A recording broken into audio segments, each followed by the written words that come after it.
Boom! The biggest fraud on TV! Better be me. I am him. Me! Who wants to be a billionaire? Millionaire, billionaire? It's September 9th, 2001. British host Chris Tarrant welcomes 8 contestants to Who Wants to Be a Millionaire. They're all eager to get rich, but to sit on the hot seat, you have to win fastest finger first.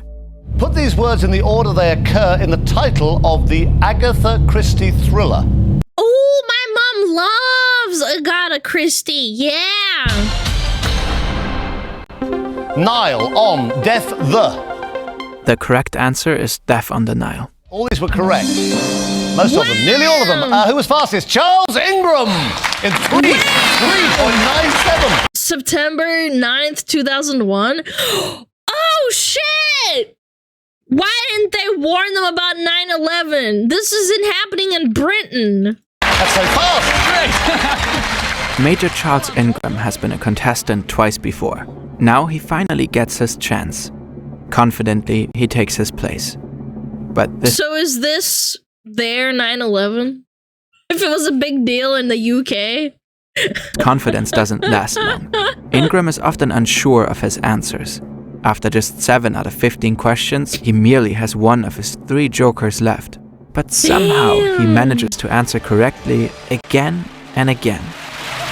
Damn! And then the time has come. Just 1 more correct answer separates him from £1 million. Wow. Number 1, followed by 100 zeros. My mom loved the show. I think if I asked her about this, she'd probably tell me about it. I don't know anything about it. I only watched it like very rarely. Yeah, it was fun. Rose is known by what name? Number 1.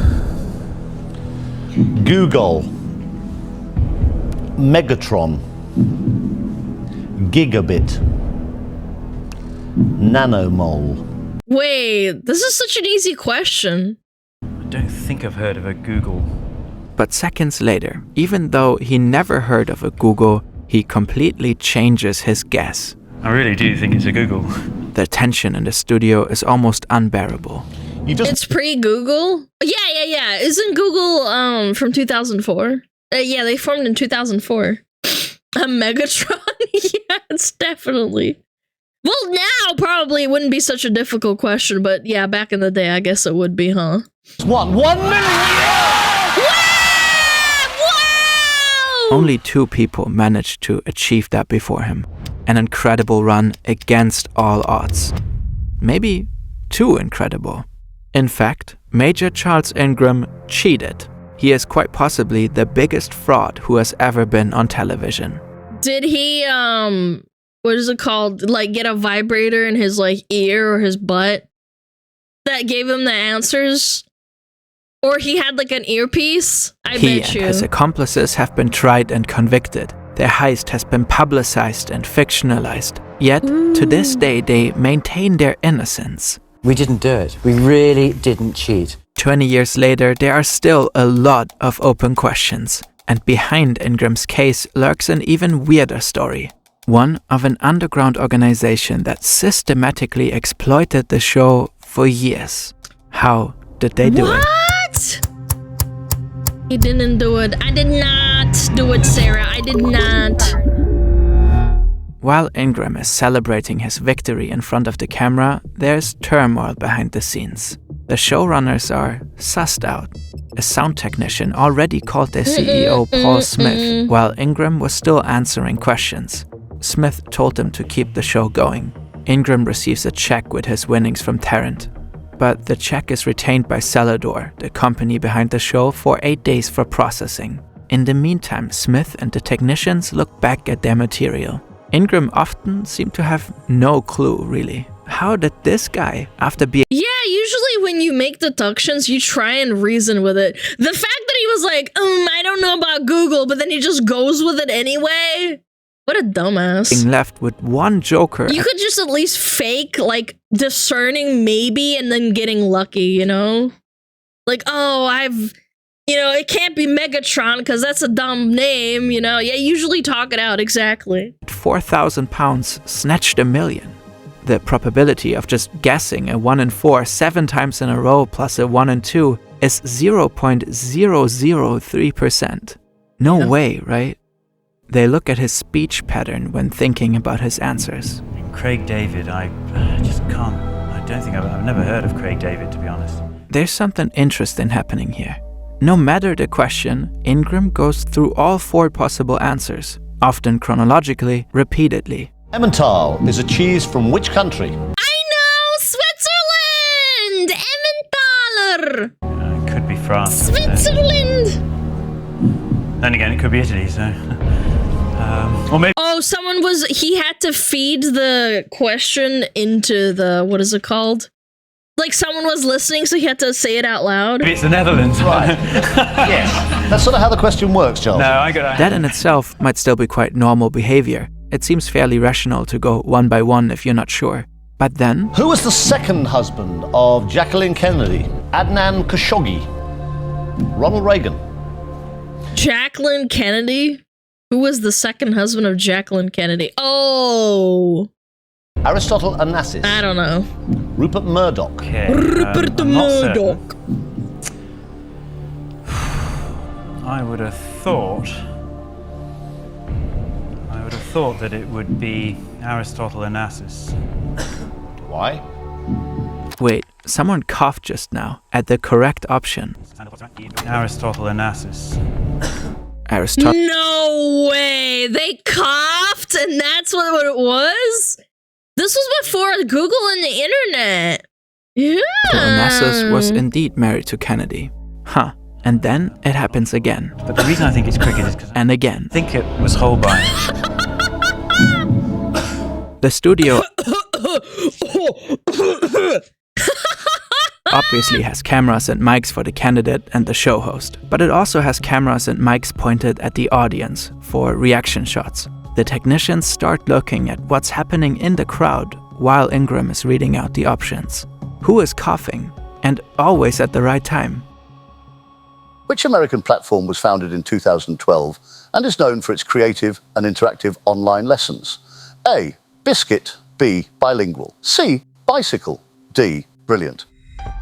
You already know it. Brilliant. Shit! I knew it! I was like, fuck! An ad!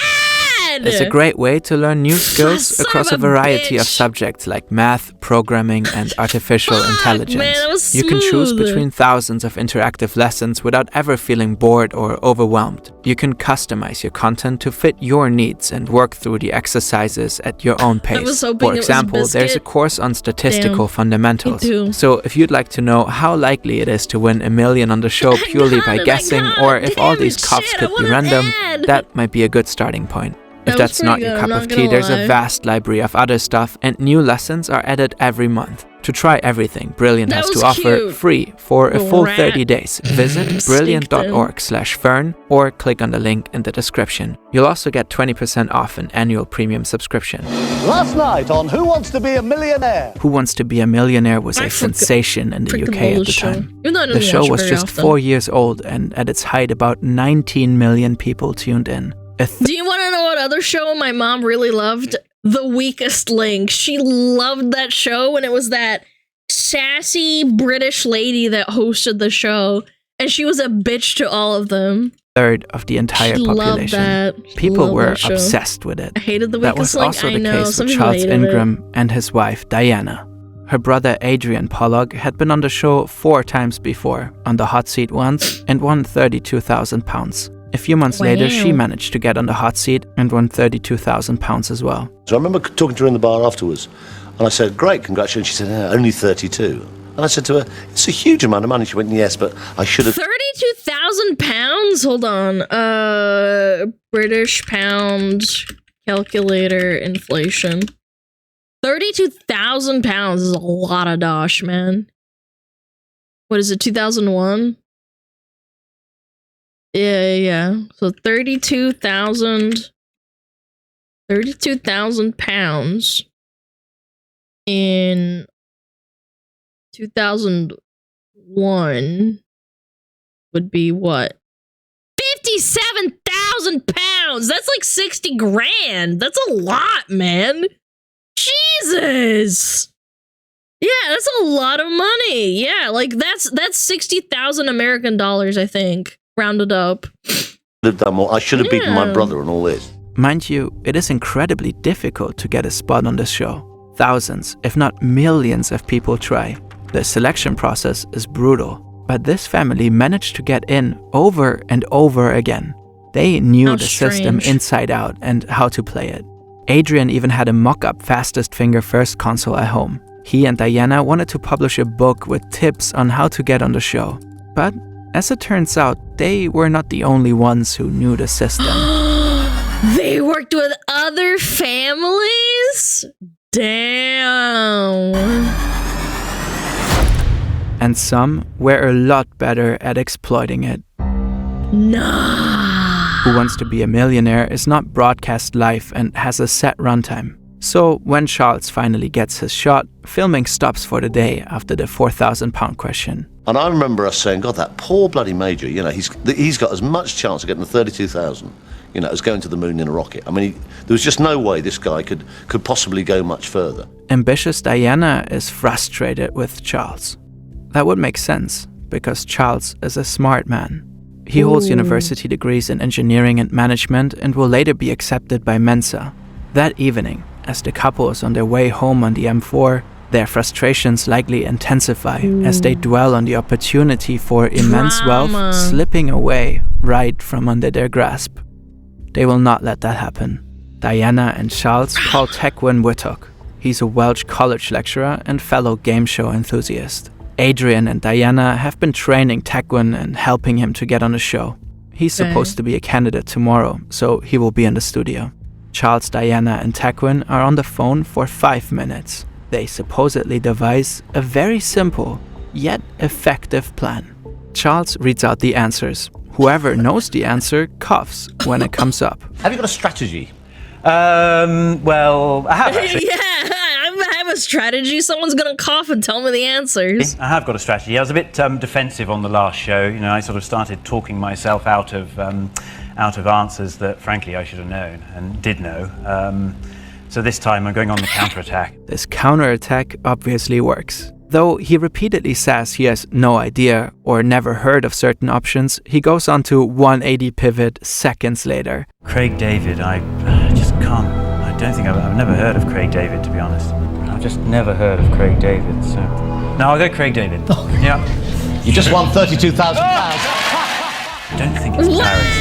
I think it's Berlin. I'm going to go for Paris. You thought it was Berlin. You changed your mind to Paris. That brought you 500,000. I don't think I've heard of a Google. I don't actually know what a Google is, but I really do. Do you think it's a Google? Oh my god! You just won 1 million.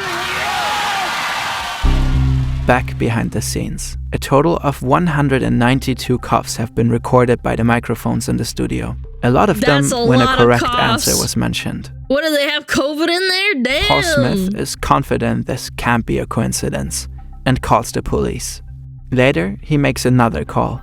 Mr. Ingram, we didn't meet. I am the managing director of Celador. Right. I think I should just get straight to the point. Yep. And effectively say what is a pre-prepared statement here. I have to tell you that we have suspicions from viewing the recording of last Monday's program and subsequently studying the tapes carefully that there were irregularities during the taping of the show in which you participated. Oh, good Lord, no. Because of that, I have to tell you that these suspicions have been referred to the police.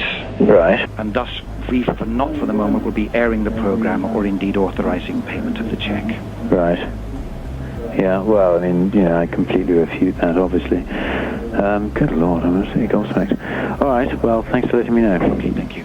Cheers, bye. That's it? 1.5 years later, the case went to trial. It quickly turned into a tabloid frenzy. The story of major fraud was just too sensational. In the end, all 3 defendants were found guilty. 2 documentaries were made. The Ingrams never accepted the verdict. We didn't cheat on that show. There was no plan to cheat on that show. Then why'd you cough so much? I won that money perfectly honestly and fairly and squarely, and while I was sitting there in the centre of the studio, I did not notice any coughing at all. I was entirely unaware of it. As for the victims, dude, the fact that we could hear it in the pickup of the show means that you could hear it really loudly. A lot of people say that this is a victimless crime. Well, actually, there are victims. The 3 defendants were the victims. We should not have been found guilty on the evidence that was presented in court. We were found guilty on a very good story. Why did you cough then, Diana? I think I needed to clear my throat. The coughs were just coincidental, according to them. Wittock suffered from a persistent cough all his life. The coughing footage presented in the court had been edited by Celador to accentuate the coughs. Also, why would 3 intelligent people not come up with a smarter way to cheat? At least code the coughs. If the answer is C, cough on D, and so on. Wittock, who supposedly coughed 19 times to hint at... Because keeping track of it in your head is hard. Yeah, he could make a mistake. The correct answers flopped when he was in the hot seat. Why was he so all-knowing when supposedly helping Charles? And why would he join such a scheme? How could he have made sure he actually got his share of the money? And perhaps most importantly, was coughing in the audience even audible on stage? People cough like mad. Everybody's coughing in the studio because they're sort of enclosed or whatever. I had no idea. There was so much noise in the studio that night. It was like a madhouse. People were screaming, they were cheering. The 2014 book... Yeah, but coughing on every single answer and not coughing during other times? Nah. Bad Show cast a lot of doubts on the trial. Similarly did the show Quiz. But, playing the devil's advocate, wouldn't Wittock's chronic illness also be a brilliant cover? If he was just a man who coughed constantly, who would suspect these coughs to be hints? Simple, yes, but also brilliantly hiding in plain sight. More generally, how likely is it that 19 significant coughs the reason I think are just a coincidence? Liam Shaw made a fascinating statistical analysis to answer... Oh my god, no way! Look at this shit! Oh my god! They pulled out the graph analysis. What does it say? Liam Shaw to statistical analysis of coughing patterns on Who Wants to Be a Millionaire. Oh my god, this is crazy. I love this so much. I actually really loved statistics back when I was in college. Like, even though I kind of hated it because it was school, I still really liked it. It was kind of fun. To this very question. And I remembered the case from when I was a child, and I was very interested in the statistics of the unlikeliness of the coughing coming after the correct answers. So I wanted to investigate that for myself, and so I just attempted to do that because it was locked down and I couldn't leave the house. So I found a way to entertain myself, basically. That's so fun, The chance man. for Wittock's 19 coughs to be coincidental within the time frame the show was filmed is incredibly low, if these were his only coughs. And say that half of all of those 192 coughs were Tequin Wittock, then in the statistical trials that I ran, I found that the probability of getting at least 19 coughs would be about 8%. This ignores the fact that Diana likely too coughed at significant moments. The analysis I did was just for fun and it's quite silly, but what it convinced me of is that there's no real dispute about the fact that there is some sort of association between coughs and correct answers. Who just said it? Who has said statistical anomalies exist, don't they? Yeah, but we're human. We're human. That's why this is not a statistical anomaly. This is on purpose. Looking at Shaw's math, the coughs Over $1 million? I would cough. were probably not random. But this clearly was a case of trial by media. According to the New York Times, the actual trial should have been a lot more extensive and critical. They are not sure if there would have been enough evidence to prove guilt. And just... Humans are a statistical anomaly? No, they're not. No, we're not. Humans are not a statistical anomaly. That's why it's very difficult to create true RNG with humans and computers. We pick things because of the way we think. It's like a thing. As the Ingrams were in the spotlight, another group quietly gamed the show for years. Paddy Spooner was the first person to appear on multiple versions of the show. He won $250,000 in Australia, £250,000 in the UK, and wait, he got to travel the world and win? Isn't that kind of weird? €1,000 in Ireland. He knew how to get on Who Wants to Be a Millionaire and made no secret of it. Well, in England, 7 million people phone in. I worked out the population's a lot smaller, and given that most people wait until they've watched the programme before phoning in, so I made my calls in one evening. 215 in one evening? Yeah, I'm a pretty boring bloke. His runs were ice cold. What? Cold, focused, with confident, decisive answers. The last convicts transported from Britain arrived in Fremantle in which year? 1868. A. 1848. B. 1858. C. 1868. D. 1878. I'll play and I'll lock in C. 1868. You had to go before you even came up, didn't you? All right, let's lock it in. Wow. Paddy, you won $250,000. He dropped out of college and lived off of pub quizzes before going professional. After bombing on the Irish version, Spooner this guy's crazy. met Keith Burgess. Burgess had helped people to get on the show for a fee. They teamed up to take that business to the next level. Burgess and Spooner built an underground syndicate called the Consortium. They provided a service to reliably get people on the show and to maximize their winnings. Step 1. Get the call. They would spend thousands of pounds and a lot of hours dialing the show's premium rate registration lines. Once through, they played recordings of their clients, leaving messages with their name and number. Step 2. Stall. Once the client got a call back from the show producers, they would answer that he or she wasn't home at the moment. A member of the consortium would then race to the client's home to help with step 3. Get close. Potential contestants had to answer a closest to question on the phone. Say, how tall is Big Ben? 96 meters is correct, but 93 or 100 will do. Spooner figured this was before Google was a thing, man. This is insane. Out that these questions were always pulled from the Office for National Statistics database and that they were asked in rotation. Step 4. Make fingers fast. Reminiscent of the Ingrams, consortium clients would practice on modeled buzzers. Step 5. Fake a friend.